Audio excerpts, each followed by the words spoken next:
Channel of Vadodara. MS યુનિવર્સિટીની technology ફેકલ્ટીમાં AT-KTનું પરિણામ નહીં આવતા હેડ ઓફિસ ખાતે ઉગ્ર આંદોલન કરવામાં આવ્યું હતું। સાથે જ આવેદનપત્ર આપતી વખતે ઘર્ષણના દ્રશ્યો પણ સર્જાયા હતા। AT-KTની પરીક્ષા લેવાયાના 80 દિવસ થઈ ગયા હોવા છતાં રિઝલ્ટ નથી આવ્યું, ત્યારે યુનિવર્સિટીના નિયમ મુજબ તેમને 45 દિવસમાં રિઝલ્ટ આપવાનું હોય છે। આ રિઝલ્ટના પરિણામે ફાઇનલ યરના એન્જિનિયરિંગના વિદ્યાર્થીઓને પ્લેસમેન્ટ અને નોકરી નથી મળી રહી। દ્વિતીય અને તૃતીય વર્ષના વિદ્યાર્થીઓ પોતાનો અભ્યાસ આગળ નથી કરી શકતા, ત્યારે આ ખૂબ જ ગંભીર મુદ્દો છે। ટેકનોલોજી ફેકલ્ટીના VVS પ્રમુખ પાર્થ પંડ્યાની આગેવાનીમાં વિદ્યાર્થી વિકાસ સંઘે ઉગ્રતાપૂર્વક અચોક્કસ મુદતે આંદોલન કરવામાં આવ્યું હતું। ભારે સૂત્રોચ્ચાર સાથે આવેદનપત્ર આપવામાં આવ્યું હતું, જ્યારે વિદ્યાર્થીઓએ અમને VCને મળવું છે તો વિદ્યાર્થી અને વિજિલન્સ સાથે ધક્કામુક્કીના દ્રશ્યો સર્જાયા હતા, પણ વિદ્યાર્થીઓ MS યુનિવર્સિટીના ઓફિસના ગેટ પાસે પહોંચી ગયા હતા અને દરવાજા પાસે બેસી ગયા હતા અને વિરોધ નોંધાવ્યો હતો। અંતમાં 2 દિવસમાં પરિણામ આપવામાં આવશે તેવી યુનિવર્સિટીના સત્તાધીશો દ્વારા બાહેધરી આપવામાં આવી હતી।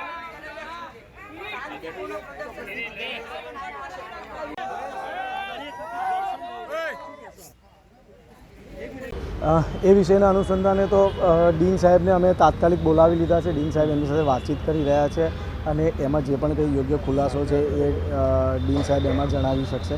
અને સ્વાભાવિક રીતે કે કોઈપણ પરીક્ષા હોય એ પરીક્ષાને સંપૂર્ણ પૂર્ણ થયા બાદ એનું એસેસમેન્ટ શરૂ થતું હોય છે। વચ્ચે દિવાળી વેકેશનનો સમયગાળો પણ આવી ગયો હોય એ પણ એક કારણ હોઈ શકે છે, પરંતુ એનું પ્રોપર એનાલિસિસ કર્યા બાદ જ એમાં કહી શકાય કે 80 દિવસ થયા છે, 70 દિવસ થયા છે કે 45 દિવસ થયા છે, બરાબર છે। એનું જોઈ શકે કારણ હોઈ શકે, એક કારણ હોઈ શકે છે એનું, પરંતુ એમાં સ્વાભાવિક રીતે છે કે દિવાળી પહેલાં બધી પરીક્ષાઓ પૂર્ણ કરવી એક સંકલ્પ હતો અને એમાં મહદઅંશે યુનિવર્સિટીની 80% વિદ્યાર્થીઓની સફળતા પણ મળી છે। અને ડીન સાહેબને ભવિષ્યની વાત છે સાહેબ, આપ તમે કહી રહ્યા છો દિવાળી વેકેશનના કારણે કયા પ્રકારે યોગ્ય છે સાહેબ? દિવાળી વેકેશન એટલે દિવાળીના 5 દિવસ તો કોઈ પણ માણસ હોય ને એની રજા હોય જ।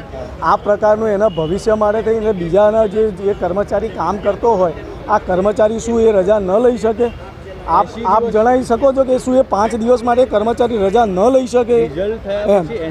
એ મેં આપને અગાઉ પણ કીધું કે શું રીઝન છે એની યોગ્ય તપાસ થઈ શકે છે। અને આમાં વસ્તુ એ છે કે તમે યુનિવર્સિટીની અગ્રિમતા જુઓ કે જ્યારે પણ આ વિદ્યાર્થીઓની કોઈ પણ એક વિદ્યાર્થી પણ એની માટે રજૂઆત કરતો હોય છે ત્યારે પણ એના પર એટલું જ કઠોર એક્શન લેવાતું હોય છે। આજે વિદ્યાર્થીઓ અહીંયા આવે છે, એમની રજૂઆત હતી, તાત્કાલિક ડીન ફેકલ્ટી ઓફ ટેકનોલોજીને તાત્કાલિક સ્થળ પર બોલાવવામાં આવ્યા છે અને અત્યારે તમારી પાછળ એ વિદ્યાર્થીઓ સાથે વાતચીત કરી રહ્યા છે અને વાતચીતના આધારે યોગ્ય સુખદ નિરાકરણ નીકળે એની માટે તત્પર છે। અને આટલું પ્રોમ્પ્ટ એક્શન એ કદાચ યુનિવર્સિટીમાં કોઈ વિભાગમાં લેવાતું હશે તો આ યુનિવર્સિટી હેડ ઓફિસથી માનનીય વાઇસ ચાન્સેલર શ્રીના દિશા નિર્દેશથી તાત્કાલિક આટલા દિવસમાં પૂર્ણ કરવાનું હોય છે વગેરે એક આપણી પરંપરા છે।